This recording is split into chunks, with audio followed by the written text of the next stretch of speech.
Ok, então, boa tarde para vocês todas e vocês todos. Sejam bem-vindas e bem-vindos aqui a mais um Diálogos no 100, na Missão Paz, em São Paulo. Boa tarde para vocês também que nos acompanham pelo Facebook e pelo canal YouTube da Missão Paz São Paulo e também pelo Web Rádio Migrantes. Nesse Diálogos do 100 de hoje, nós discutiremos um tema da maior importância dentro da temática migratória como um todo, que é o tema da cidadania. E este tema da cidadania, que já há séculos vem sendo discutido, desde o inglês Thomas Marshall discutiu isso lá na Inglaterra, como é que se formava a cidadania com os direitos civis, sociais, políticos. Depois esse modelo inglês foi passando para diversos países, também o Brasil, e cada país ou cada continente foi discutindo isso a partir da sua própria história. No contexto migratório, isso não é diferente, a cidadania também ganha colorações e significados a partir da história de cada país ou de como cada estado ou cada governo lida com a questão migratória, a partir de como cada sociedade, cada pessoa lida com a questão migratória. E hoje o Caio Fernandes, que está aqui, é o nosso amigo, que vai falar sobre este tema para nós. Ele vai falar sobre a construção da cidadania a partir de um cotidiano migratório, ou seja, o dia a dia dos migrantes. Sabe aonde? Aqui, na Baixada do Glicério, em São Paulo. Quer dizer, nós vamos falar sobre um tema, Caio, da maior importância, discutido mundialmente e muitas vezes negado, recusado, muitas vezes mal interpretado, mas um tema da maior importância quando a gente tem em vista a questão dos direitos humanos e a dignidade de cada pessoa. A gente vai falar sobre esse tema a partir de problemas concretos no nosso quintal, no nosso bairro, que é a Baixada do Glicério. Isso não significa que seja uma questão menor para nós, falar da experiência sobre cidadania nesse nosso quintal, não significa que seja um tema menor, muito pelo contrário. A partir daqui a gente abre uma janela para ver o mundo e para interagir com esse mundo, sobretudo com esse mundo que é construído cotidianamente pelos migrantes, homens e mulheres migrantes que vêm de diversos países, de diversos lugares, de diversas regiões brasileiras. Então a gente vai um pouco se debruçar a partir do que o Caio vai trazer para nós, sobre este cotidiano migratório. Bem, o Caio, o nome dele na verdade é Caio Silveira Fernandes, Ele é doutor em Geografia pela Universidade Federal do Rio de Janeiro.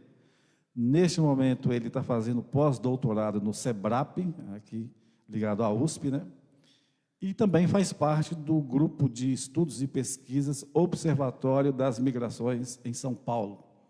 E também temos a alegria de contar com o Caio participando do nosso grupo de estudos aqui, do GT Sem Labor, não é, Dulce?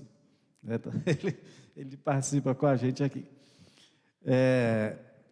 Antes de já passar para o Caio, só dizer também para vocês assim, da alegria de poder retomar os diálogos no 100. Este é o segundo diálogos dessa retomada, com esse tema, então, migração e cidadania. Nós temos outros diálogos já agendados, sempre na segunda sexta-feira de cada mês, e no próximo dia 13 de setembro, nós abordaremos um tema também que está sendo muito discutido no Brasil hoje, que é política migratória no Brasil. E quem vem falar sobre esse tema para nós é a Letícia Carvalho, uma colega de trabalho aqui da Missão Paz, então também está imperdível. Já coloquem aí nas suas agendas, vocês que estão aqui, vocês que nos acompanham aí pela Web Rádio, pelo Facebook, pelo canal do YouTube, a possibilidade de participação nesse Diálogos no 100 sobre políticas migratórias no Brasil, com a apresentação da Letícia Carvalho, que tem acompanhado essa questão de perto no trabalho de advocacy que ela faz aqui pela Missão Paz. Caio, mais uma vez, seja bem-vindo e desde já muito grato por ter aceito o nosso convite. É com você. Bom, boa tarde a todos e todas. Eu que agradeço, Carlinhos, o convite. Me sinto verdadeiramente muito honrado de estar aqui. O Diálogos do 100 é um espaço que eu frequentei por muitas vezes e vi muitas pesquisas, trabalhos sendo apresentados, então ficava do lado de lá do público. Então, para mim, é uma honra estar aqui e falar de um trabalho que foi construído também a partir da Missão Paz, na Baixada do Glicério, e falando aqui, né? Então, eu acho que mais significativo para mim do que isso, só a defesa da tese mesmo que passou. Então, acho que não teria como ser mais emblemático, assim. E também agradecer a presença das pessoas que estão nos acompanhando online. Então, eu sou o Caio, né? Como o Carlinhos apresentou. Eu integro o Observatório das Migrações de São Paulo e o SEBRAP, o laboratório MTTM, que é o Laboratório de Mobilidades, Teorias, Temas e Métodos, que é coordenado pela professora Bianca Freire Medeiros, da USP. Porém, essa tese, Fronteiras da Cidadania, ela teve como origem a minha participação, né, como discente no programa de pós-graduação da Universidade de Geografia da Universidade Federal do Rio de Janeiro. E quem me orientou foi a Gisene Aparecida dos Santos, professora que eu também tenho um carinho enorme, porque me acompanhou desde a graduação até aqui. Mas eu resolvi parar de encher o saco dela e mudei para outra supervisão, né? Mas fica ela, não sei se ela está vendo também, muito obrigado nessa trajetória toda. Então, vamos lá, né? Falar um pouquinho da tese. Fiz alguns recortes, acho que teriam várias entradas para fazer, mas eu optei por falar um pouquinho mais sobre mesmo a Baixada do Glicério, obviamente com relação ao tema, porque acho que é um espaço comum, de certa forma, a todos aqui, né? Que frequentam, chegam à Missão Paz, trabalham, e que talvez gere alguma curiosidade, perguntas, também complementos, né? Vocês estão vivendo dia a dia aqui na Baixada do Glicério. Então, vamos lá. Deixa eu só... Acho que tirar aqui.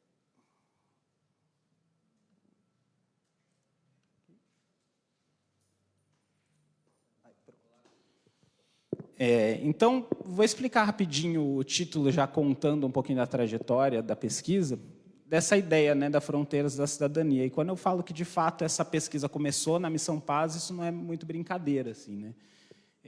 A minha primeira ideia era fazer uma pesquisa sobre a vida social no bairro. Como que um bairro com tantas nacionalidades poderiam ter essas convivências todas?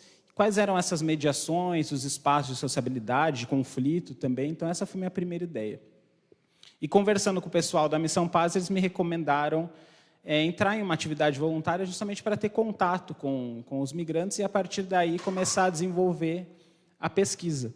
Além do fato de também dar uma contrapartida, né, da pesquisa também para a instituição. E assim foi, eu me integrei no Eixo Trabalho, que era a mediação de emprego entre migrantes e empregadores. Tem até o Marcelo aqui, está hoje coordenando, que também era companheiro de atividade. E, basicamente, o meu papel era mediar essas entrevistas, né, entre empregadores e imigrantes, ajudar alguma coisa na tradução, esclarecer alguma coisa do documento, evitar manifestações de preconceito por parte dos empregadores ou algum desconhecimento, né, em relação à cultura. E aí uma coisa que começou a me chamar a atenção foi que todos os migrantes eles estavam regularizados, tinham carteira de trabalho, todos eles tinham os direitos de acessar, enfim, o serviço público de saúde. São Paulo, eu estava vindo, sou de São Paulo, mas estava vindo em um momento de fora de São Paulo, era uma referência em termos de construção de políticas públicas para migrantes, tanto de participação política pelo Conselho de Migrantes, a política municipal para migrantes, a criação do CRAI, né, do Centro de Referência e Acolhida. Então, existia toda uma atmosfera favorável de enxergar a migração pelos direitos, mas, à medida em que essas atividades iam transcorrendo, eu ia vendo que existiam várias barreiras para fazer os direitos, de fato, serem efetivados. Então, tinha a barreira que é mais óbvia do idioma, mas existiam questões documentais, questões que as pessoas não conseguiam se inserir no mercado na sua devida ocupação por falta de revalidação de diploma, etc., etc. E aí esse tema da cidadania começou a meio que me fustigar, assim, porque eu falei, bom, existe toda uma atmosfera para os direitos, eles estão conseguindo acessar, tem um conflito aqui que está meio latente, né? E aí aquela história de sociabilidade do bairro foi por água abaixo, assim. E eu comecei a fazer algumas leituras da cidadania, mas eu comecei a me deparar, assim, principalmente uma leituras a partir do Marshall e tudo, com uma cidadania muito no sentido evolutivo, né? Então, você vai lá, você confere direito às pessoas, essas pessoas vão começar a trabalhar, ou vão começar a possibilitar usufruir dos serviços, essas pessoas vão começar a se tornar mais estáveis, elas vão conseguir uma moradia, eventualmente um migrante vai conseguir trazer a família, então uma linearidade que não condizia assim, exatamente com o que eu estava vendo ali, né? Então, se o vocabulário político dessa cidadania mais clássica era meio vinculado a uma ideia de progresso, integração, estabilidade, tudo que eu estava vendo era assim, contingência, provisoriedade, retrocessos. E aí eu comecei a falar, gente, eu estou perdido aqui, né, nessa tese. E aí eu comecei a me deparar com outras leituras sobre a cidadania que argumentavam que, para além da cidadania como status, eu sou ou não sou cidadão, importava muito como que, de fato, a cidadania era vivida, né? E mais do que um mecanismo de promoção de igualdade, ela tinha como base, por essência, na verdade, a diferença. Então, para um nós, sempre existia uma delimitação do outro. Para os direitos serem acessados, existiam certos critérios que alguns não conseguiriam atender. Existiriam critérios, ao longo da história, baseados em raça, em gênero. Então, isso começou a me abrir um pouquinho a cabeça para tentar entender que, bom, de fato, a migração, então, está me surgindo como um marcador de diferença e desigualdade. E talvez seja esse o conflito que esteja impedindo esse acesso aos direitos.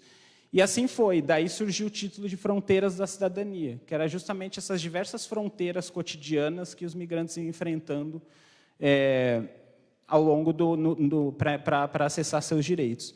E essa foto, eu acho ela muito simbólica, assim, porque, para além de uma expressão somente com base no documento ou no idioma, essas fronteiras elas têm uma expressão também material no espaço, né? E eu lembro que uma das primeiras vezes que eu estava me revelando isso na cabeça, eu prestei atenção nessa descida, que é a Rua dos Estudantes, né? Que é aqui descendo da Praça da Liberdade, onde fica o metrô, em direção à Baixada do Glicério.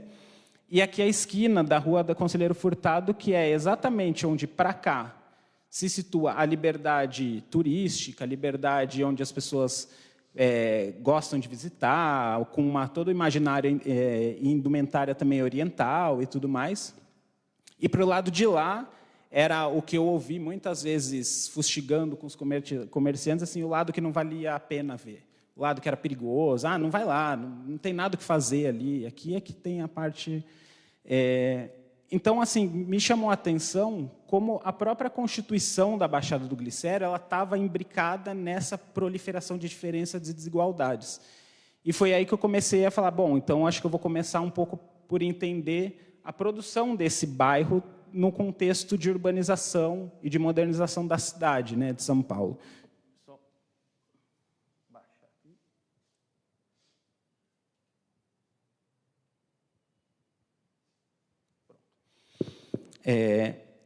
Então, eu tomei como recorte, sobretudo, o final do século XIX, que é o período que São Paulo começa a passar por suas transformações urbanas mais evidentes, assim, né? Então, começa a surgir a ferrovia Santos-Jundiaí, que possibilita uma série de transformações e fluxos e também inserção de indústrias em determinadas partes da cidade para escoamento de produção, ou mesmo para a chegada também de imigrantes, uma migração que passa a ser cada vez mais crescente, sendo subvencionada pelo Estado, então uma migração, sobretudo, europeia, branca, de maioria católica. As próprias transformações urbanas em algumas áreas de bulevares, etc.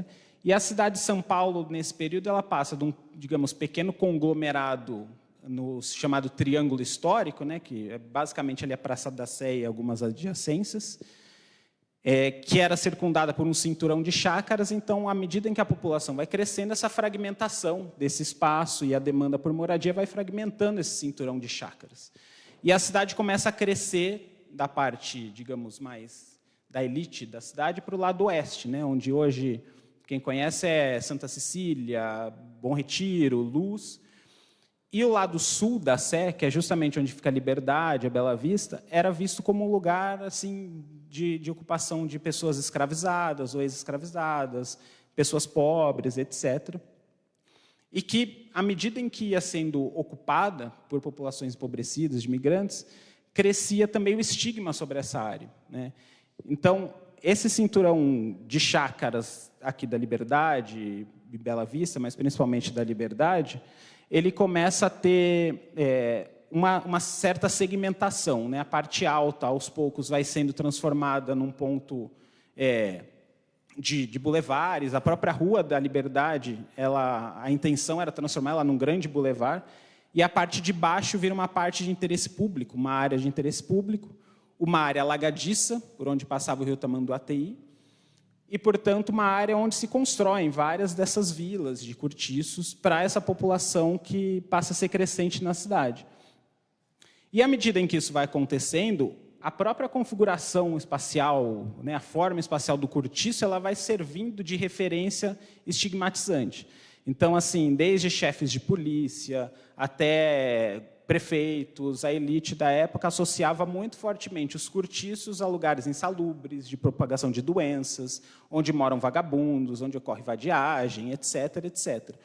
Então, ao mesmo tempo em que essa área ela tinha uma população que era fundamental para a reprodução da vida social na cidade, porque eram pessoas que trabalhavam como carroceiros para a circulação de mercadorias, eram pessoas que trabalhavam como quituteiras, muitas vezes que estavam em frente aos teatros, aos espaços de lazer vendendo comida, caipiras que chegavam de outros lugares da cidade com comidas também, uma população negra, imigrante, imigrantes também em pequenos comércios, que também eram fundamentais.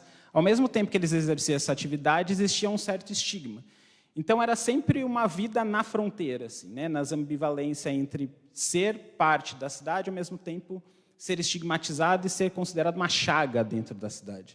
Então, o tempo todo desse processo de transformação moderna da cidade, ela vai sendo acompanhada de uma tentativa de apagar esses espaços, de expulsar essas populações, de construir parques nos lugares em que essas populações habitam, sendo visto sempre como obstáculos para essa urbanização, né?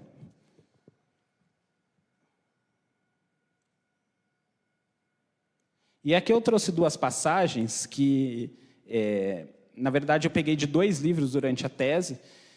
A primeira é de um livro que é muito interessante para quem se interessar, que chama Nem Tudo Era Italiano, de Casé Angatu, que fala muito sobre a parte aqui da Várzea do Carmo, sul da Sé, e que ele pega uma declaração do prefeito, então, Washington Luiz, de 1914 a 19, argumentando sobre a necessidade da criação do Parque Dom Pedro II, que é aqui pertinho, né, na Várzea do Carmo, que era justamente uma das áreas estigmatizadas. Tinham 3 áreas bem estigmatizadas: a Várzea do Carmo, o sul da Sé, que era a Baixada do Glicério, e o Largo do Rosário, que fica ali próximo onde é a Bolsa de Valores, hoje uma área muito próxima ao rio Anhangabaú. Então, também uma área alagadiça, enfim, próxima a rios, que era uma característica da cidade, né? E aí, nessas declarações, surgem expressões como superfície chagosa, ainda escalavrada, feia e suja, repugnante e perigosa, compostas por negros vagabundos, de negras edemaciadas pela embriaguez, vencidos de todas as nacionalidades. Então, isso também dá um tom de como, apesar de ser uma migração desejada, branca, etc., existia um certo estigma também sobre alguns migrantes empobrecidos. Então, não era uma aceitação assim também aberta, né, a isso, e todos perigosos. Então, era essa caracterização desse tipo de área, né, na cidade. E a segunda passagem está no livro do Boris Fausto, em que ele fala ele mostra um relatório de um chefe de polícia de 1895, que vincula o crescimento da mendicância, principalmente no centro da cidade, Centro-Sé e tudo mais, a maior presença de imigrantes.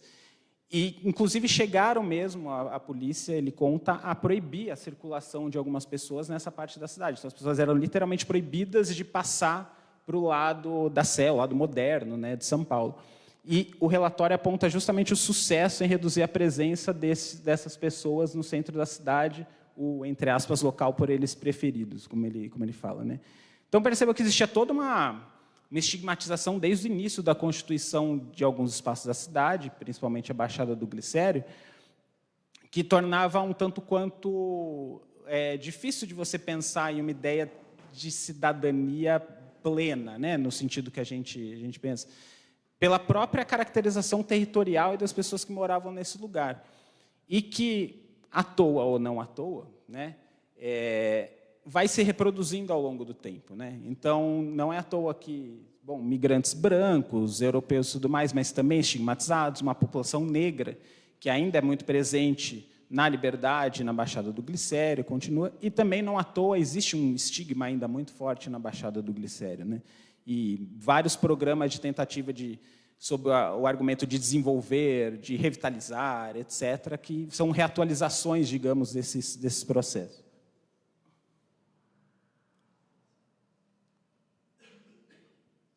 Aqui, rapidinho, um mapa, né? Geógrafo, né? Tem que ter um mapa, senão não vale a apresentação. Caracterizando um pouquinho da área, só para passar uma ideia de onde fica mesmo o que se conhece como Baixada do Glicério. Então, essa área azul entre os distritos da Sé e Liberdade. Ao norte está a Rua Conde de Sarzedas, ao sul a Lavapés, a oeste a Conselheiro Furtado e a leste é Prefeito Passos, se eu não me engano. E ali eu coloquei a igrejinha, que é a Missão Passos, para a gente se localizar. Então, perceba aquela área do Parque Dom Pedro, que o Washington Luiz queria construir e retirar as pessoas dali, é muito próxima, né? Ali passava o rio Tamanduateí, que já foi retificado. O distrito da Sé, que era esse triângulo histórico, e a cidade cresce mais para noroeste, né, oeste. E o metrô Japão Liberdade, que demarca justamente aquela foto inicial de uma passagem, né, de dois lugares distintos, mas muito próximos e que têm significados completamente diferentes na cidade.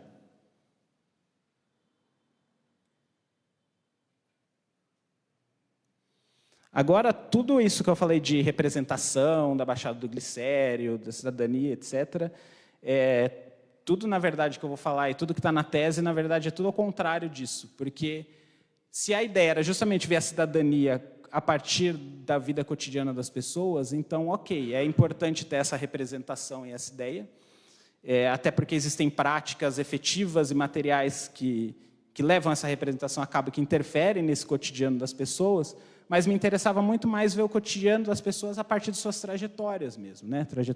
Trajetórias urbanas, etc. E isso é muito interessante, assim, porque aí eu comecei a entrar mais fundo na Baixada do Glicério, e assim, Distrito Sul da Sé, Distrito da Glória, Distrito da Liberdade, Baixada do Glicério. Então, foram todas essas nomenclaturas ao longo da história que existia com relação ou à liberdade como um todo, ou a partir do momento em que a liberdade, digamos, se divide, né, entre o alto e baixo, essa ideia de Baixada do Glicério. Então, era um espaço considerado maldito da cidade, e aí temos algumas instituições que eram, digamos, mal vistas, né, na época, que era o Cemitério dos Aflitos ou o Cemitério dos Anônimos, a Forca, que ficava na Praça da Liberdade, o Armazém de Pólvora da cidade, o Pelourinho, que é muito próximo, ali onde é a Praça João Mendes, e essa produção de cortiços em suas partes baixas, né, sobretudo pelas essas vilas de moradia. Atualmente, eram 4 grandes vilas, atualmente a gente tem 2 que não foram demolidas por completo, que é a Vila dos Estudantes e a Vila Suíça, se eu não me engano. Existiam mais 2 vilas, que uma virou a sede dos bancários e uma o estacionamento. Então, esse processo constante de transformação do espaço ele não parou, né? E os cortiços é um dos elementos assim, fundamentais para entender esse elo entre passado e presente, o porquê da migração continua muito presente no bairro. Obviamente, depois vão existir outros fatores, mas é justamente essa possibilidade de uma moradia barata, próxima ao centro, uma moradia em que logo se chega na cidade, se depara com ela.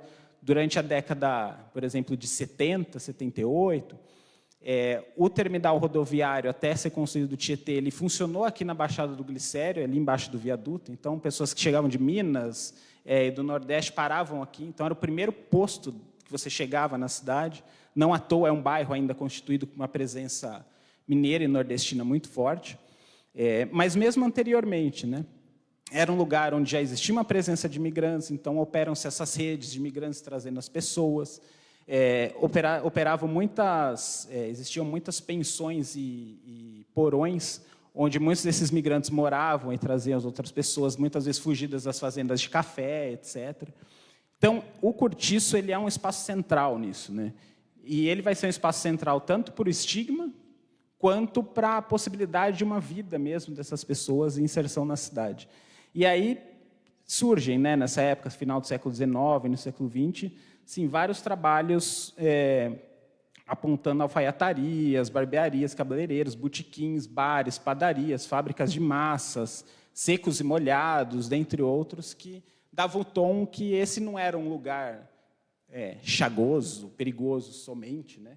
Era um lugar onde tinha uma vida, onde tinha uma heterogeneidade e uma pluralidade de pessoas muito grande.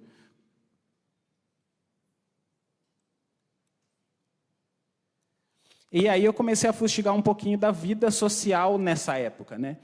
E aí eu comecei a ver que existiam muitas associações que estou classificando como ajuda mútua, mas elas eram muito diversas, assim. Então eram vários migrantes italianos, japoneses, portugueses que se agrupavam, criavam essas associações, muitas vezes para ajudar conterrâneos que chegavam na cidade. Não existia um processo, por exemplo, de previdência, então essas associações elas garantiam aposentadoria, eventualmente, para algumas pessoas, pagamentos de sepultamento para pessoas que faleciam, etc. E essas associações elas variavam em termos do que fazia você ir para determinada associação. Então, existiam as de nacionalidade, então, italianos, portugueses, japoneses. Existiam também certos regionalismos, às vezes, então, italianos de determinadas regiões criavam suas associações, japoneses também de determinadas regiões. Existiam também, muitas vezes, a filiação política, então, associações de ajuda mútua de anarquistas, de socialistas, de monarquistas, na época. Então, eram muitas, e estavam espalhadas pelo Estado inteiro, não só aqui, né? Existiam também vários jornais de comunidades, onde circulavam várias informações, denúncias de violência policial, inclusive, clubes, escolas, futebol de várzea. Existem trabalhos falando do futebol de várzea na Baixada do Glicério, em que existia essa convivência entre imigrantes e nacionais. Inclusive, dizem, eu li uma vez e nunca consegui avançar, que a primeira partida de futebol noturno não oficial foi na Baixada do Glicério. Fica aí para uma certa lenda urbana para a gente pensar, mas é interessante, né? Oi? Palmeiras e Corinthians, não sei. Espero que o Corinthians tenha ganhado, né? Mas também as pensões dos pequenos comércios, que não eram simplesmente um lugar de moradia e de compra e venda, mas era um lugar de muita presença, de troca, de sociabilidade, que é isso, viabilizavam a vida de muitos migrantes empobrecidos na cidade. Para a gente ter uma ideia, aproximadamente em 1920, o Lúcio Covari, que tem um trabalho que ele fala que aproximadamente em 1920, 66% da população de São Paulo morava em cortiços. Então, assim, era o tipo de moradia da cidade, né? A moradia que não era de cortiço era de privilégio de poucos. Mesmo as vilas operárias, né, no Brás, tudo era pouca a população que conseguia morar nessas vilas. E, à medida em que o tempo vai passando, também a construção de alguns equipamentos de atendimento a esses migrantes, como, por exemplo, a construção, nos anos 40, da Igreja Nossa Senhora da Paz, né, que hoje é a Missão Paz, e que, junto com essa lógica dos cortiços, durante muito tempo vai ser um elemento fundamental nessa reprodução das migrações. Porque aí não é só mais a questão da moradia, mas a questão de um outro tipo de acolhimento, de casas temporárias, enfim, que vai se construindo ao longo do tempo, como, bom, vocês sabem muito mais do que eu, né? Então, não vou parar de falar para não passar vergonha aqui.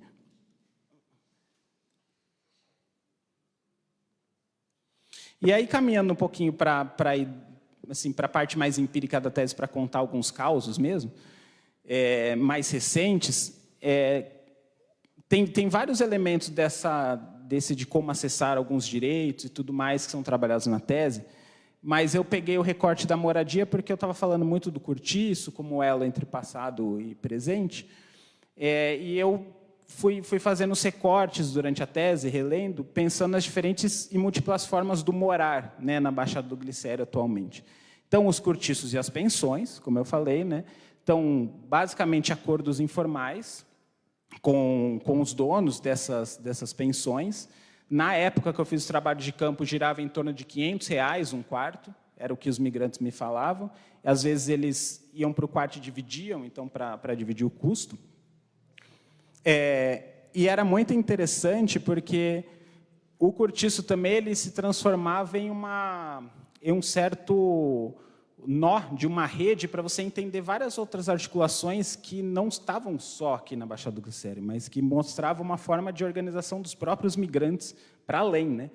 Então, eu me lembro de um migrante dominicano que eu conheci procurando emprego na Missão Paz, e aí ele falou que estava morando sozinho, que estava super feliz. Eu fiquei, tá, mas você não está trabalhando? Como é que você está pagando, né, o cortiço? Assim?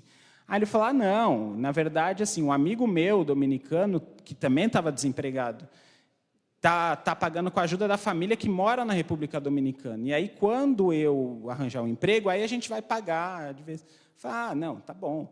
Aí ele não parava de falar da mãe, que estava desempregada e que morava em outro quarto. Aí ele falou, minha mãe é diferente. Minha mãe é o meu irmão, que mora nos Estados Unidos, que paga.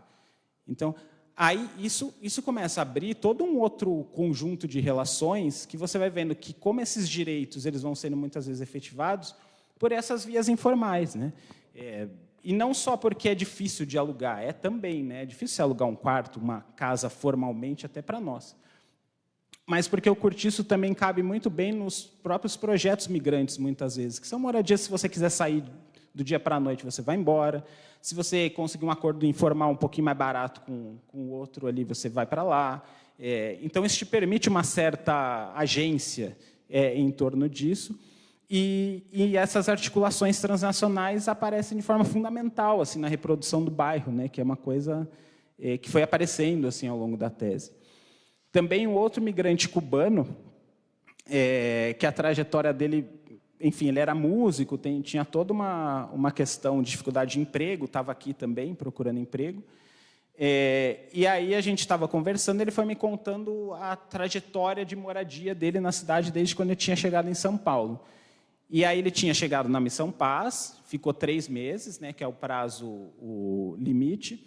Daqui ele foi para o abrigo para a Casa de Acolhida da Japurá, que é ligada ao CRAI, uma política do Estado. De lá ele foi para uma da República e depois na República uma assistente social falou: não, como você tem emprego, você trabalha, você é músico, tem um projeto na Baixada do Glicério que é voltado só para pessoas que já têm um trabalho, mas não têm moradia. E aí, então, ele estava morando nesse projeto. E aí é super interessante, porque você vai vendo pela trajetória dele como ele vai percorrendo vários regimes de normatividade, de assim, governança da população operante atualmente no meio urbano, e que são vinculados a diversas ramificações, diversos tipos de intervenção, diversos tipos de cuidado, que vão mediando justamente esse tensionamento entre o direito, ter direitos e efetivar os direitos, mas isso vai derrapando à medida em que, por exemplo, ele não consegue um emprego, e aí ele não consegue impulsionar nessa via evolutiva da cidadania. Ele fica justamente nos avanços, retrocessos, mas que é muito interessante, pelo menos eu coloquei na tese por isso, porque isso vai mostrando várias formas de habitar a cidade, né, ou de morar na cidade, através desses circuitos. E aí um dos pontos que era interessante, até que eu esqueci de falar que eu vi a foto da plaquinha, é que na época que eu fazia tinha muitos haitianos aqui, né? Hoje já está um pouco mais esvaziado, e existia muito estigma com os haitianos no bairro. Então tinham várias dessas pensões que tinham uma plaquinha assim: alugo, mas só não alugo para haitiano, alugo menos para haitianos e tudo mais. Então, era mais um elemento dessa dificuldade de acesso, de cidadania, que não basta você ter o direito, mas você precisa ter o reconhecimento também dos direitos, né, desses sujeitos, que não necessariamente são institucionais, e tal, são pessoas do bairro mesmo, né, que convivem. E, por último, o Centro Cultural de Guiné. Então, o trabalho de campo ele foi feito na Missão Paz e, concomitantemente, a esse Centro Cultural de Guiné-Conakry, que é criado por alguns migrantes de Guiné, artistas, são músicos profissionais, a Isa conhece bem. E é muito interessante porque isso me deu uma outra dinâmica de quando um migrante consegue ser dono de um espaço de moradia, que é super raro, né, por aqui. E aí, à medida em que um deles conseguiu ser o dono, isso transformou a vida de um monte de outros migrantes, porque aí ele falou, começou a vir gente que eu nem conhecia, do interior de São Paulo, que ficou sabendo que agora eu tinha uma casa, e batia aqui e falava, eu queria morar aí, eu também sou artista, vamos lá. Aí outros que ele sabia que não tinha dinheiro para pagar um aluguel, e chamava, vem aqui, a gente está construindo um centro cultural, me ajuda com a manutenção da casa. Outros que, sei lá, trabalhavam em frigoríficos, voltavam, porque agora eu não preciso mais trabalhar em frigorífico, eu posso ficar aqui e tentar uma sorte melhor na cidade, né? Não preciso ficar com esse respiro, com esse afogamento de ter que trabalhar e pagar aluguel. Outros que ficaram um tempo e foram para os Estados Unidos. Outros que passaram pela Missão Paz depois de 3 meses e foram bater lá na porta dele, conheceram na atividade de música que tiveram aqui. Então, migrantes assim, iranianos, afegãos, sabe?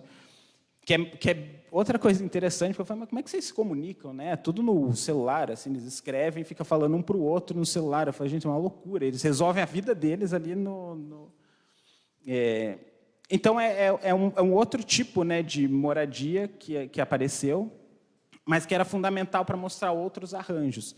E aí, a partir do Centro Cultural também, na tese, aqui eu não vou explorar, mas existe uma outra dimensão que eu exploro, que é a do pertencimento, que é fundamental para a cidadania, né? Que normalmente existe essa segmentação do político no espaço público e do privado como não político, ou o pertencimento a uma escala de Estado nacional e outros tipos de pertencimento são menos importantes. E, à medida que eu via no Centro Cultural, existia um pertencimento muito transnacional, e a casa funcionava como um espaço político fundamental, assim, de articulação, de festividades, de reprodução de simbologias. Na época da pandemia, alguns migrantes não podiam deixar os filhos na escola. Uma das migrantes que mora na casa criou uma creche informal para receber essas pessoas, e aí ela ainda falava, essas crianças nunca tiveram a oportunidade de viver na África. Então, é uma creche que está buscando mostrar para elas quais são os símbolos e a cultura africana, através da música.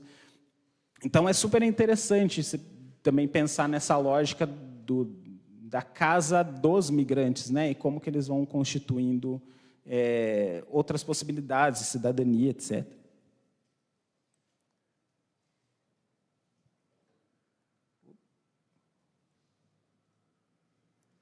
Bom, e aí, caminhando para o fim, para fazer jus à atividade ser um diálogo, né, e não um monólogo,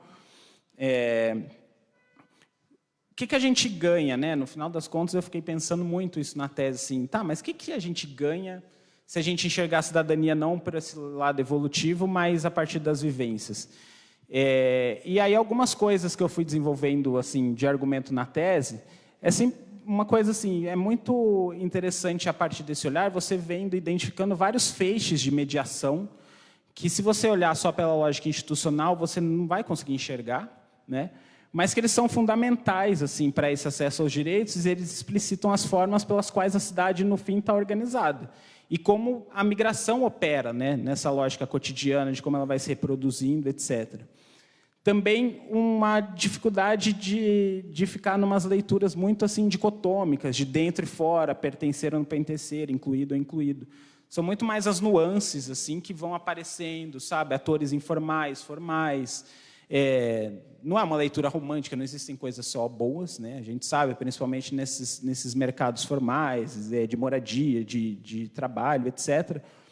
Mas, independente de ser positivo ou não, isso está na cidade, isso está organizando cidade, isso está produzindo cidade, né?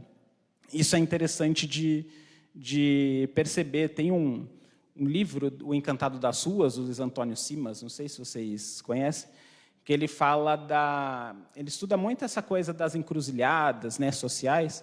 Ele fala das culturas de frestas, que são justamente esses sujeitos que não estão nem lá nem cá, e eles vão se construindo assim nessas frestas, vão mostrando outras coisas, né, da cidade, do mundo, da vida, que a gente não consegue enxergar por essas dicotomias. E, por fim, um autor também que eu trabalhei, que chama Sef Bayat, que é do Irã, que ele trabalha com uma ideia de ocupação silenciosa do ordinário e disputa pela legitimidade da presença, que é uma ideia que o político ele não está necessariamente só nos movimentos organizados. É óbvio, isso é fundamental, né? Reivindicação de direitos, movimentos organizados, Mas, à medida em que também as pessoas vão vivendo e outras pessoas vão garantindo os direitos, essas pessoas também vão se legitimando, né? E os migrantes mesmo, isso é uma coisa muito forte, assim, independente deles saberem se eles têm ou não direito, eles se sentiam sujeitos de direitos. Isso fazia toda a diferença, porque se eles queriam morar, não interessava se isso era aceito ou não, se eles queriam trabalhar, eles iam trabalhar. E isso vai criando toda uma outra rede de atores, de pessoas dentro da cidade, que vai se tornando político também, né? Que organiza território, que bloqueia tensões, mediações, etc. E aqui, na última foto, que eu acho que é um pouquinho de um exemplo disso, que eu achei muito interessante na época que eu fazia, que era uma galeriazinha que tinha em frente aqui à Missão Paz, que estava ali, os haitianos construíram, que estava ali agendamento, polícia, carteira de trabalho, passaporte, currículo, assim, completamente informal. Então, era justamente uma linguagem muito burocrática da cidadania, né, muito institucional, que estava sendo agenciada ali por eles nessas frestas, nesses buraquinhos de cidade que apareceram. Mas é isso, gente. Obrigado, viu?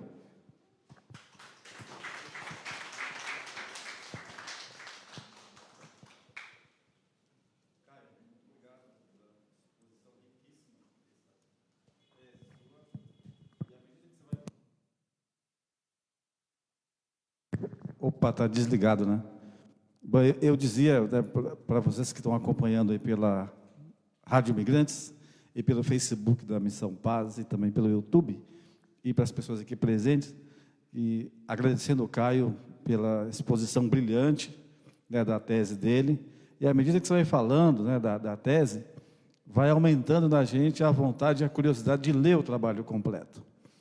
E assim, é muito impactante, né, quando você vai mostrando que esse lugar aqui, a Baixada do Glicério, aqui nesse enclave, né, da região central de São Paulo, construída historicamente como uma região estigmatizada, né, e para cá empurradas as pessoas que não teriam importância nenhuma para a cidade, embora elas participassem ativamente da construção da cidade, e ainda mais, desde aquele período, né, início do século XX até hoje, é uma região conhecida como região do Baixo Meretrício, né, para vocês terem uma ideia.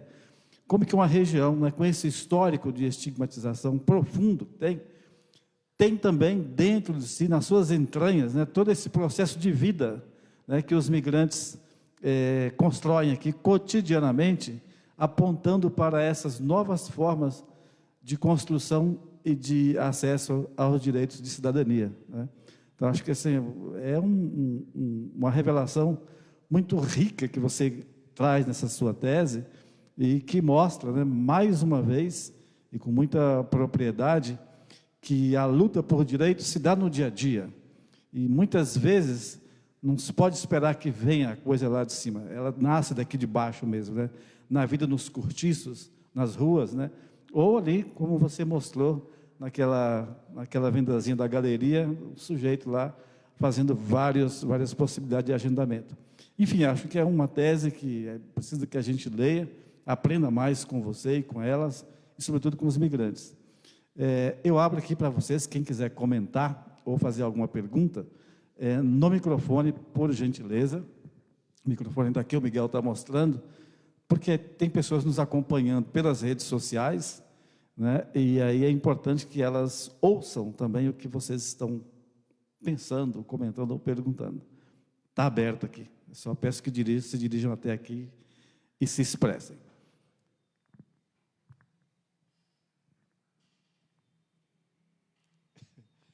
Tem esse primeiro momento, é sempre um momento de timidez, né? Padre Alfredinho, vai lá quebrar o gelo aqui, então.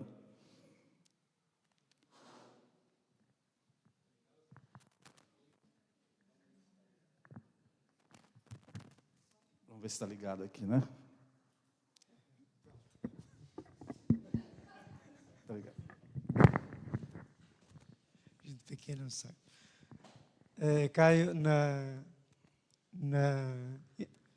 de 1988 a 1994, eu estava nessa igreja aqui. E eu trabalhava na Pastoral da Moradia. Nós acompanhávamos uns 40 cortiços aqui na área. E até a Barão do Iguape, e até tinha um no Cambuci, no Largo do Cambuci. A gente acompanhava esses cortiços. Um deles era o famoso cortiço da Rua do Carmo, que não existe mais. Está colado na igreja da Boa Morte ali, né? E o que a gente notava nesse cortiço muito frequentemente é que o cortiço era uma porta de entrada na cidade de São Paulo para lugares muito particulares. Por exemplo, a Rua do Carmo era a porta de entrada, o cortiço da Rua do Carmo era a porta de entrada para os baianos que vinham de Ipirá. Todos os baianos que vinham para São Paulo de Ipirá faziam estágio na Rua do Carmo, passavam por ali. E ele tinha sempre 20, 30 famílias, etc. Então, as organizações passavam muito por aí.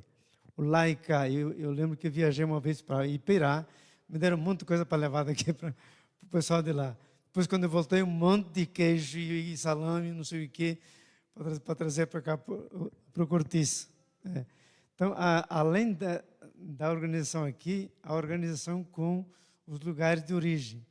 E cada cortiço, normalmente, prevalecia uma cidade, uma nacionalidade, uma cidade, um estado. Era muito interessante esse tipo de coisa. Muito interessante. Nós vamos fazer em blocos, tá? Porque aí a gente ganha mais tempo. Por favor.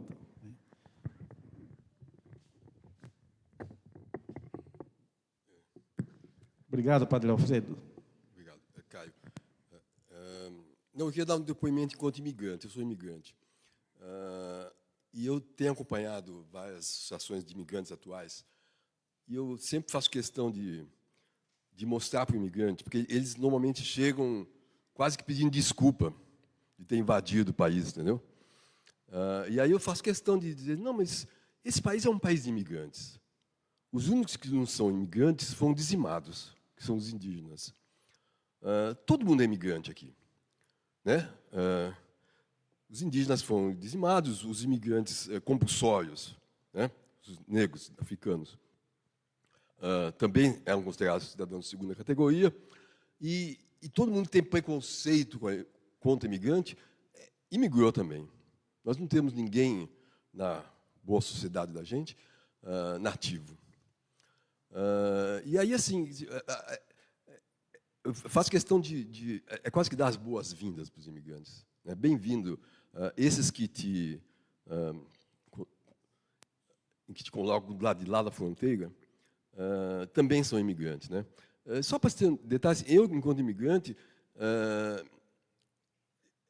a minha colônia de imigrantes tinha preconceito também da nova imigração. Eu vim depois da guerra, da Segunda Guerra Mundial. A minha família veio. E já tinha imigrantes de antes, mas que eles falavam português corretamente. A gente não sabia nada de português. Eles conheciam a cultura, sabiam que era Noel Rosa. Tipo assim, era uma coisa assim que nos tornava excluídos entre os nossos próprios patrícios. É isso. Obrigado. Mais alguém? Marcelo.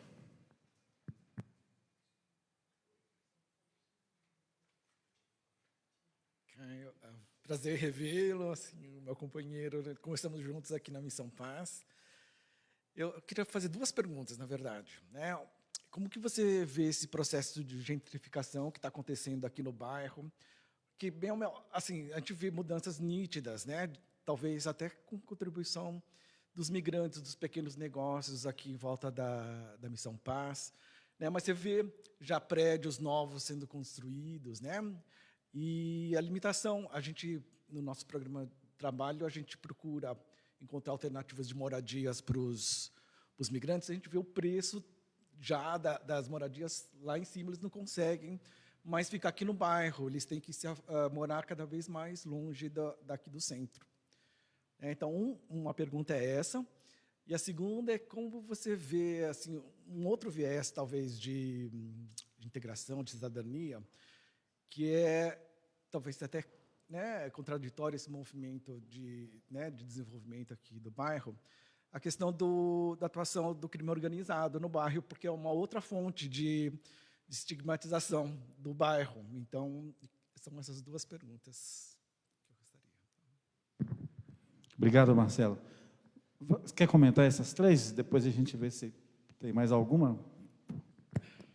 Eu vou começar pelo começo, pelo padre, porque isso foi uma coisa que eu esqueci de mencionar, padre, mas eu me lembro de uma das reuniões nossas do Sem Labor,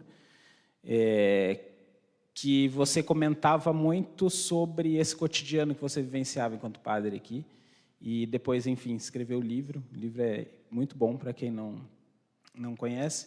E isso foi, de fato, uma das fontes de inspiração para enxergar também esses cortiços como esses lugares de vivências culturais diversas, de sociabilidade, trocas. Eu me lembro você comentando que, para me aproximar das pessoas, a gente falava sobre a novela, sobre coisas que eram do cotidiano deles, porque não adianta ficar falando sobre direitos, eles não vão ouvir. E isso faz parte, sabe? É mais do que...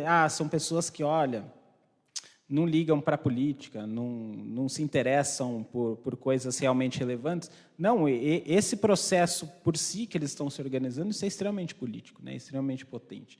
E são articulações muito possíveis de fazer, né, a partir de uma sensibilidade de quem consegue penetrar esses espaços, articulando, etc. E, mais do que isso, mostra, eu acho que uma faceta crucial do Glicério, que é um lugar construído a partir da mobilidade. Assim, qualquer leitura, eu acho, que enxerga o Glicério como algo fechado, é uma leitura assim, que dificilmente vai conseguir explicar, porque é um lugar construído em constante transformação, né? E transformação, inclusive, de fluxos. Você começou a ter uma nova onda migratória no Brasil, é um dos primeiros lugares. Se você vai ver essa onda migratória, vai ser aqui, né? Pode não ser o único, óbvio. Às vezes é também um grupo muito específico que fica em outro lugar do país, mas, via de regra, aqui, com os migrantes italianos, japoneses, com as pessoas vindas de Minas, Nordeste, etc., etc. E é isso. Eu fico até aliviado de ter apontado o Cortiço com uma centralidade tão grande e agora você ter confirmado. Então, aí fica... Eu falei, não, então, de fato, o Cortiço ele é uma coisa... E aí, caminhando para a pergunta do Marcelo, eu vejo isso como um problema, assim, né? Porque... E não é...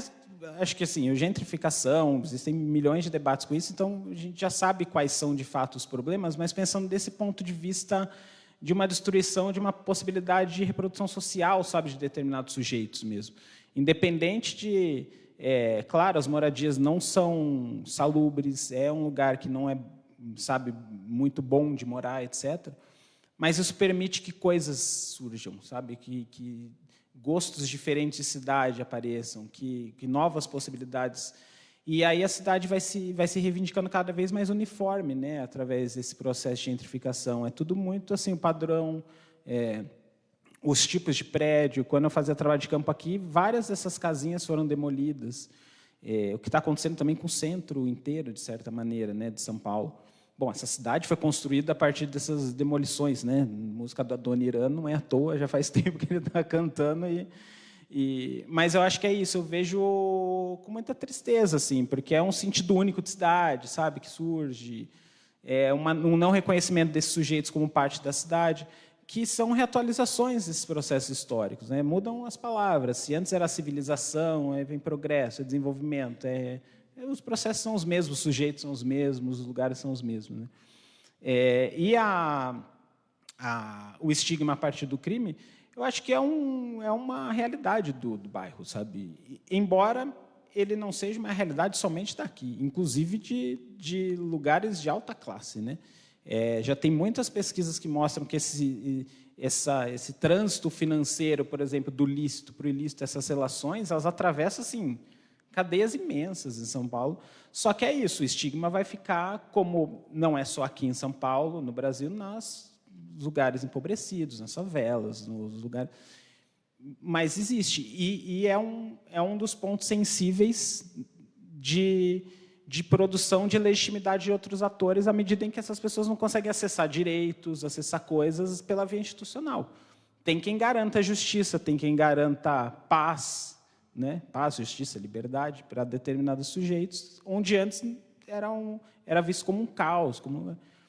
E isso é uma questão, um problema, né? Como isso vai se construindo. E, desculpa, eu acho que eu não lembro do seu nome. Pode? Samuel. Samuel, é muito interessante isso, assim, né? Como que vão se construindo essa lógica do nativo contra o estrangeiro, né? Mesmo quando você é o estrangeiro. Tem um livro que eu gosto muito, que é do Norbert Elias, Os Estabelecidos Outsiders, que ele vai mostrando um pouco isso.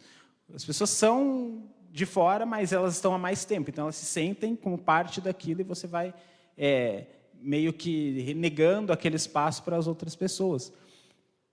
O que eu acho que está dentro de uma certa constituição, assim, de perspectiva, né? O Sayad fala disso, da migração como falta, tamanha é essa construção do estrangeiro, da aversão, que as pessoas se sentem, né, uma falta, falta no sentido assim, um crime, quando você está chegando em um novo lugar, você pede desculpa, você submete a tudo. E isso é uma questão, um problema. E é um problema, eu acho que muito geográfico, no sentido que se trata de uma configuração territorial muito naturalizada, que é o Estado-nação, etc., e que é a base, digamos, dessa visão da cidadania, se a gente for pensar, né? Cidadania, basicamente, hoje significa você ser de um país e aí você tem os direitos. Se você não é, você não tem. Ou versões mais radicais, como a que a gente está vendo no Reino Unido, que muitas pessoas já são cidadãos formalmente, mas estão sendo perseguidas porque, bom, são muçulmanas, ou, enfim, não são, de alguma forma, representam essa ideia de pureza, né, territorial, assim. Mas é isso. Obrigado pelo depoimento. Meu nome é Samuel. No meu registro de estrangeiros, quando eu vim para cá, nos anos 50, não sei se continua até hoje, o nome que aparece é alienígena. Eu, quando li isso aí, eu falei, nossa, eu sou extraterrestre.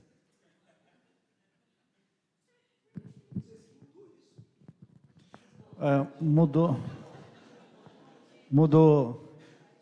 um pouco em vários países. Essa nomenclatura foi mudada, né? De alienígenas para estrangeiro ou para imigrante. Mas ainda há países que usam essa mesma nomenclatura, alienígenas. E, para além dos países, você tem alguns setores sociais, alguns grupos sociais, algumas organizações sociais que usam essa nomenclatura, inclusive aqui no Brasil, alienígenas, né? Eu me lembro que de 2010 até 2013, no processo de preparação da primeira Comigrá, no Paraná se usava muito essa nomenclatura, os alienígenas, né? Depois isso foi mudando. Bom, eu queria fazer um comentário, uma pergunta, e já deixo aqui o convite para quem quiser fazer novos comentários e perguntas. Nós ainda temos aqui 25 minutos, eu acho que daria mais um bloco de pelo menos 3 perguntas para o Caio responder, e aí a gente concluir, tudo bem?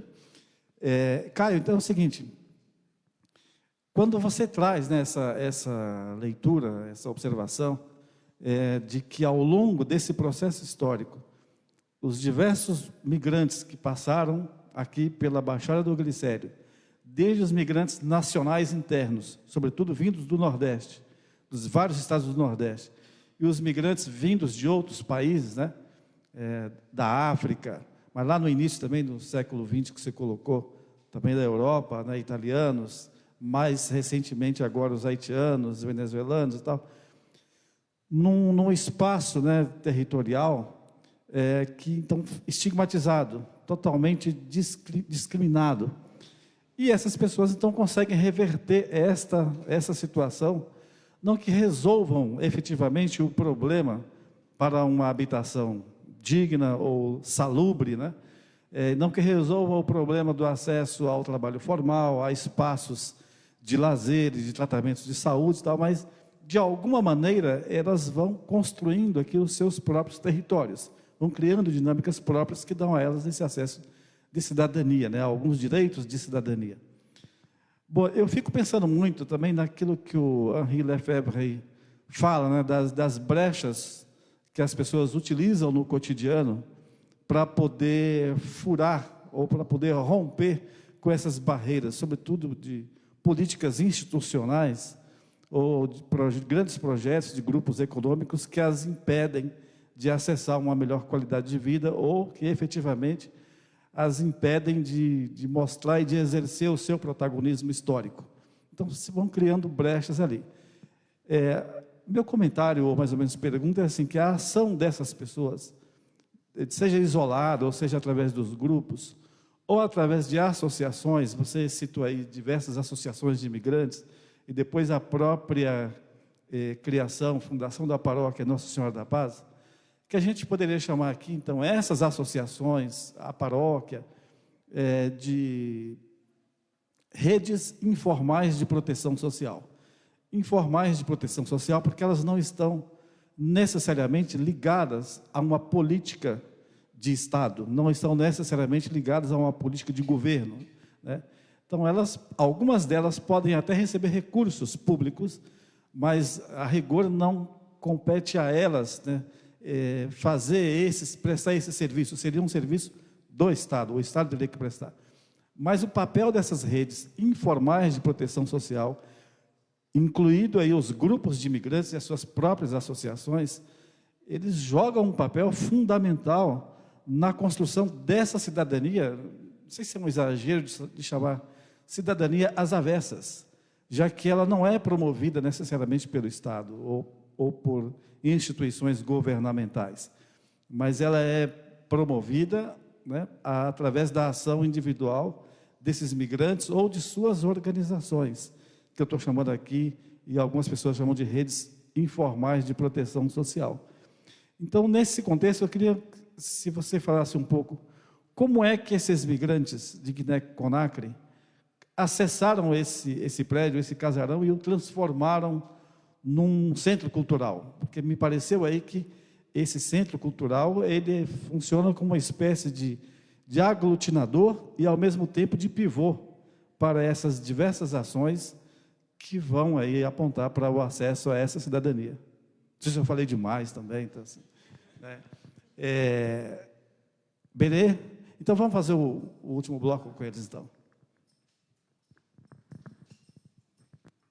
Boa tarde, Caio. Te felicitando pela preciosa pesquisa, não? Eu não tive tempo de lê-la, de escutar-te antes. Um pouco pegando o gancho do Carlinhos, eu queria saber se nessas pessoas com as quais você trabalhou, teus participantes na pesquisa, para eles era um diferencial ter passado por esta instituição. Que papel tinha a Missão Paz para eles? Essa é uma. Outra, uma observação que eu tenho, um comentário, é que os migrantes internacionais, os imigrantes, solicitantes de refúgio, apátridas, que chegam a um abrigo, eles conhecem esse pedaço da cidade e a tendência é ficar morando próximo ao abrigo onde eles estiveram.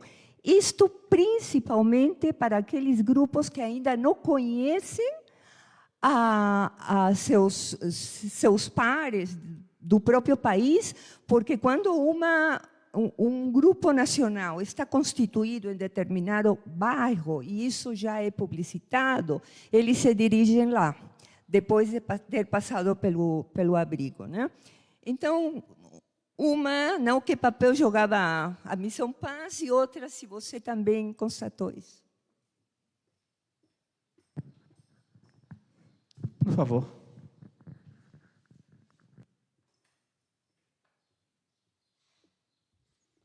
Oi. Em primeiro, obrigado pela apresentação, eu achei muito interessante. O meu nome é Josh, eu sou canadense, e no nosso país também a gente usava muito aquela palavra extraterrestre também, no passado, infelizmente. Estou realizando um projeto de pesquisa sobre a política municipal que você mencionou para imigrantes. E só queria saber se, porque você falou muito dos cortiços, a questão de informalidade, queria saber se você acha que o plano como documento menciona isso como sujeito, o assunto, e também se isso é incluído na implementação pelo município de São Paulo. Não quero causar problemas para você com a cidade de São Paulo, mas é só isso. Obrigado. Tá. Antes só de você comentar, há várias pessoas nos acompanhando pelas redes sociais, né? Seja pelo Facebook da Missão Paz, que está ao vivo, e também pela Web Rádio Migrantes. Então, se sintam todas abraçadas e bem-vindas mais uma vez. Eu quero mandar um abraço especial para a Sônia Regina, que tem passado por momentos bastante difíceis, está nos acompanhando. Sônia, abração para você e força. E também um abraço especial para o Bernardo Vaz de Macedo, que nos acompanha lá de Belo Horizonte, ele que é lá da UFMG, e que também tem feito um esforço enorme para poder seguir na trajetória de pesquisa, né, que o Caio sabe que não é nada fácil, você sabe que não é nada fácil. E, então, vocês todas e vocês todos que nos acompanham pelas redes sociais, se sintam abraçados nas pessoas da Sônia e do Bernardo. Bom, vamos lá. Respondendo a Berê primeiro, é fundamental assim, o papel da Missão Paz, Berê.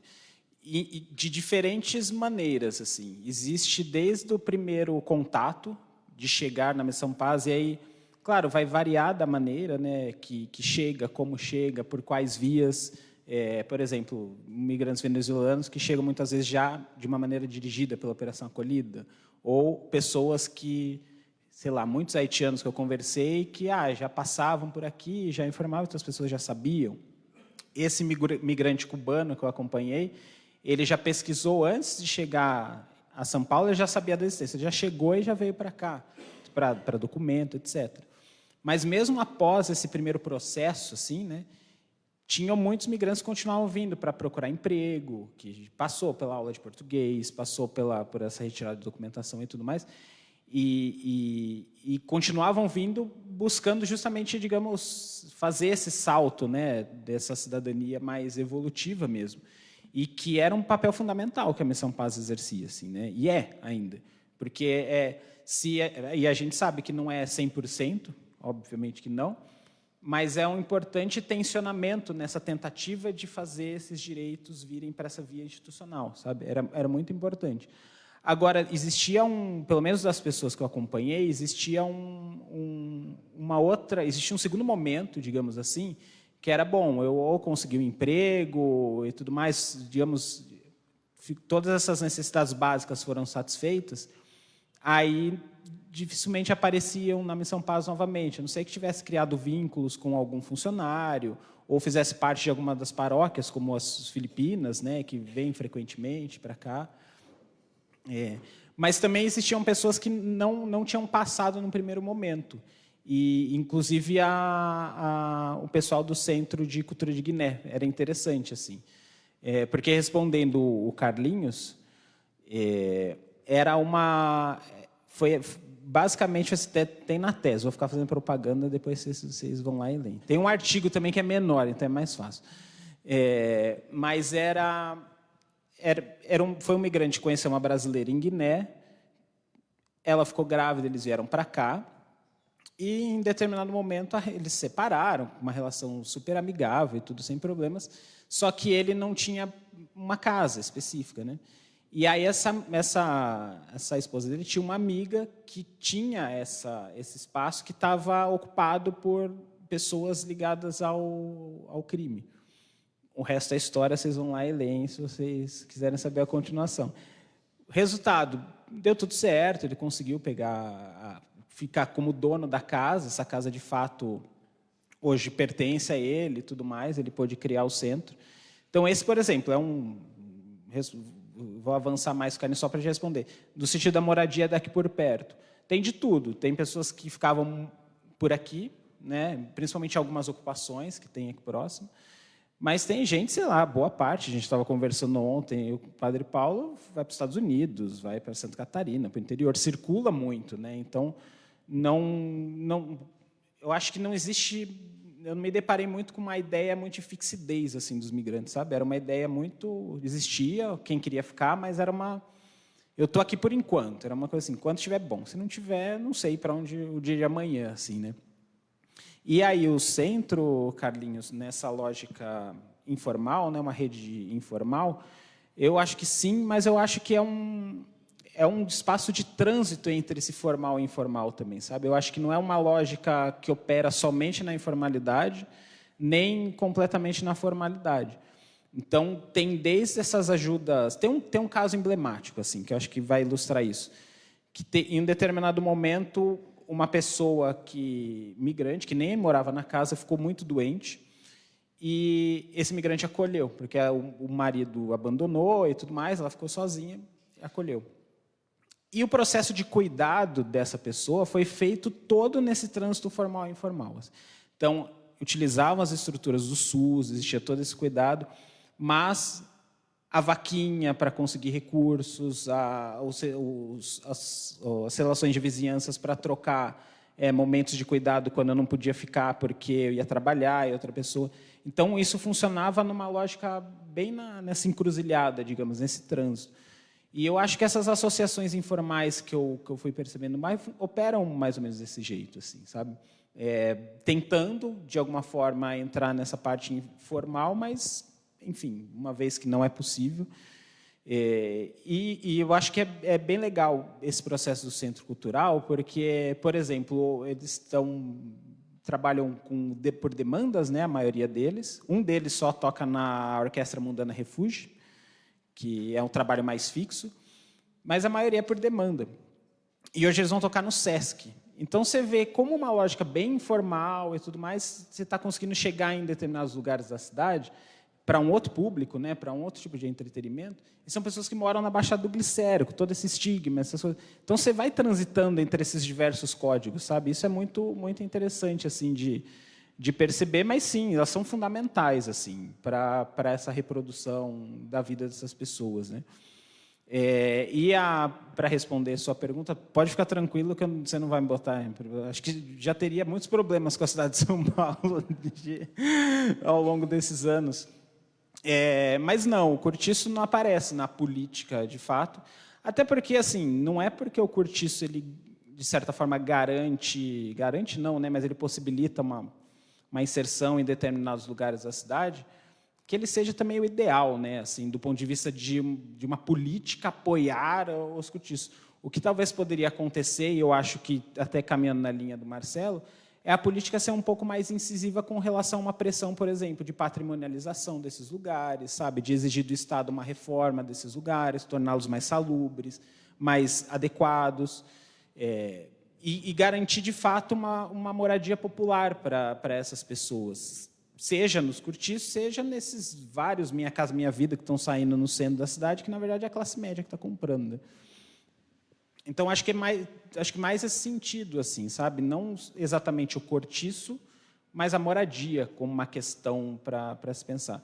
E a moradia, não sei exatamente como é no Canadá, mas aqui em São Paulo é uma questão dramática, assim, né? Para brasileiros e para migrantes.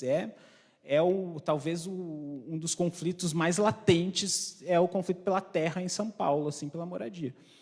Então, é muito difícil uma política municipal para migrantes conseguir, de fato, atingir esse patamar, sabe? Existem algumas ocupações aqui por perto que são de imigrantes. Eles ocuparam e eles estão construindo esses movimentos. Mas sofrem muita pressão de reintegração de posse, dificuldade de articulação, porque esses brasileiros são difíceis de se integrar, de conseguir a reintegração. Imagina ocupações de imigrantes. Muitas dessas ocupações são também dirigidas ou coordenadas pelo crime, então, o que dificulta até a luta pela moradia, porque deslegitima, né, essa luta de ocupações, etc. Então, é uma grande questão, assim, essa coisa. Mas o cortiço não aparece na política assim, de uma forma tão explícita. Deixei de responder mais alguma coisa. Carlinhos? Posso fazer uma propaganda só, então? E não é da tese dessa vez? Claro, fique à vontade. Fique à vontade. Nós ainda temos aí uns 10 minutinhos, e se você quiser fale mais sobre as atividades que são desenvolvidas neste centro cultural. O que acontece por lá, saraus, exposições. Fique à vontade. É essa propaganda mesmo. Não foi combinado, tá, gente? Parece, mas não... Não, é porque, recentemente, um outro projeto de pós-doutorado curto, com esses migrantes de Guiné, a gente elaborou algumas oficinas de dança e percussão no Museu da Imigração e aqui, e essas oficinas foram registradas em foto, vídeo. Tem pessoas aqui que participaram, a Laís está lá, super bem. E elas foram registradas em foto e vídeo e viraram uma exposição no Museu da Imigração, que está em cartaz ainda até o final do mês, em agosto. Amanhã nós vamos fazer uma visita, pessoal do Sem Labor, mas está todo mundo convidado a partir das 10 horas, né, Carlinhos, no Museu da Imigração. Vou contar um pouquinho assim dos bastidores, mas é mais para acompanhar mesmo a exposição. E o Centro Cultural, para quem quiser conhecer, eu sugiro entrar no Instagram, Centro Cultural da Guiné, e ali acompanhar as atividades, porque, de repente, se você bate lá na porta, às vezes não está tendo nada. Então, são momentos muito específicos de atividade, né? E é super legal, podem ficar bem à vontade, bem tranquilos para conhecer, porque é um espaço riquíssimo, assim, sabe? De trocas, de conhecimento sobre a África, sobre a música africana, etc. Ele fica na Rua dos Estudantes 279. Tem uma faixa ali, se vocês passarem na frente. Mas é isso, eu sugiro que é melhor acompanhar as atividades no Instagram e ver o que está acontecendo. Hoje, como eu falei, eles vão tocar no Sesc Santo Amaro, às 19 horas, e amanhã também, se eu não me engano, ao meio-dia. Mas aí é melhor olhar lá para ter certeza. Isso. Muito bem. Toda prosa, quando é muito boa, né? O tempo voa e a gente nem vê. Então, nós já chegamos ao final aí desse Diálogos no 100 de hoje.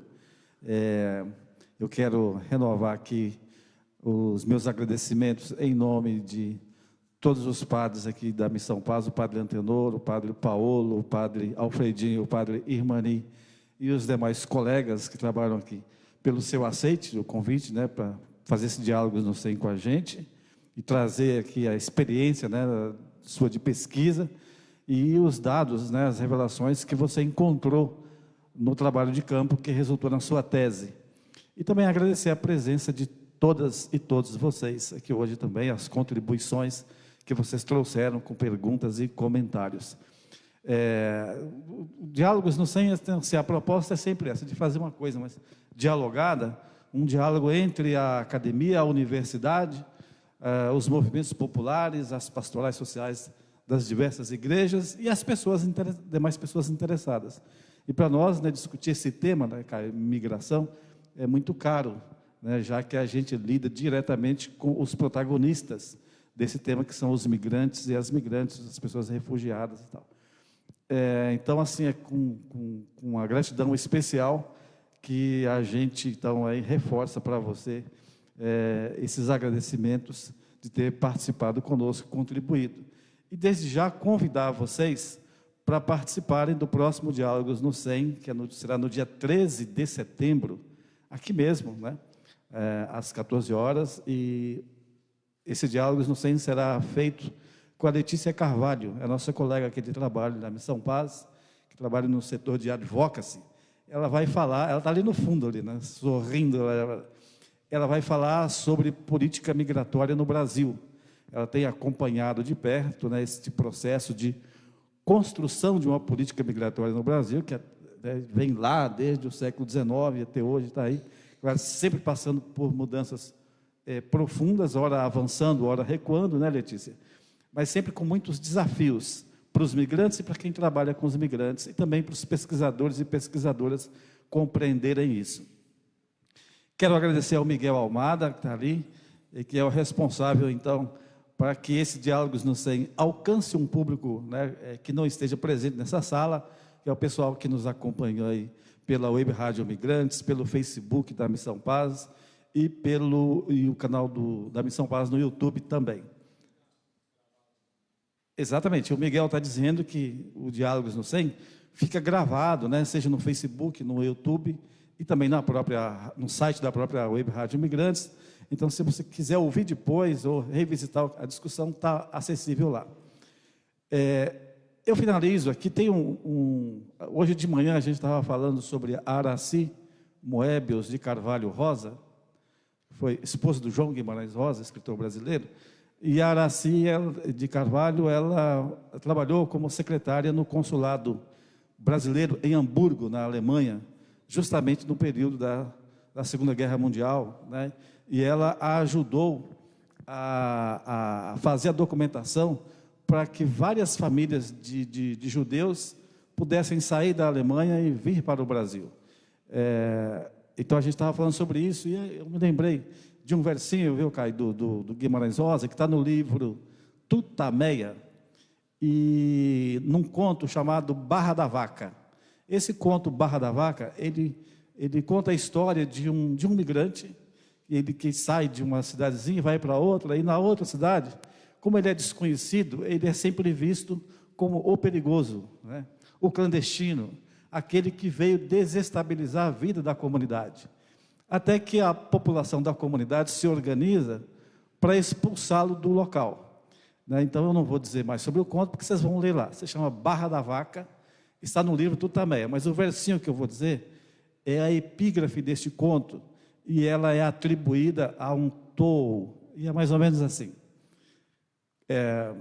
Quando eu morrer, que me enterrem à beira do chapadão, contente com minha terra, cansado de tanta guerra, crescido de coração.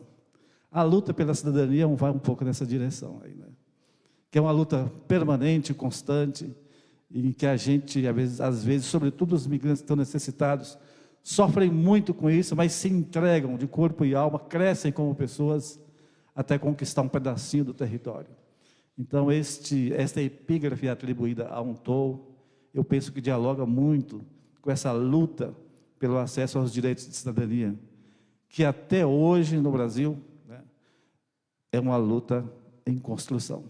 É uma luta que precisa ser cada dia renovada, precisa ser feita a cada dia. Ainda ontem eu via o debate entre os candidatos e candidatas à Prefeitura de São Paulo, e o tema do acesso à moradia estava ali. Mas alguns deles tentavam aprofundar, outros só margeavam o tema, e outros sequer falavam sobre isto. Para os migrantes, então, sejam os nacionais internos ou os internacionais, desde sempre, e o que você mostrou aqui, essa é uma luta permanente. Muito obrigado a você, e obrigado a vocês todos. Tchau.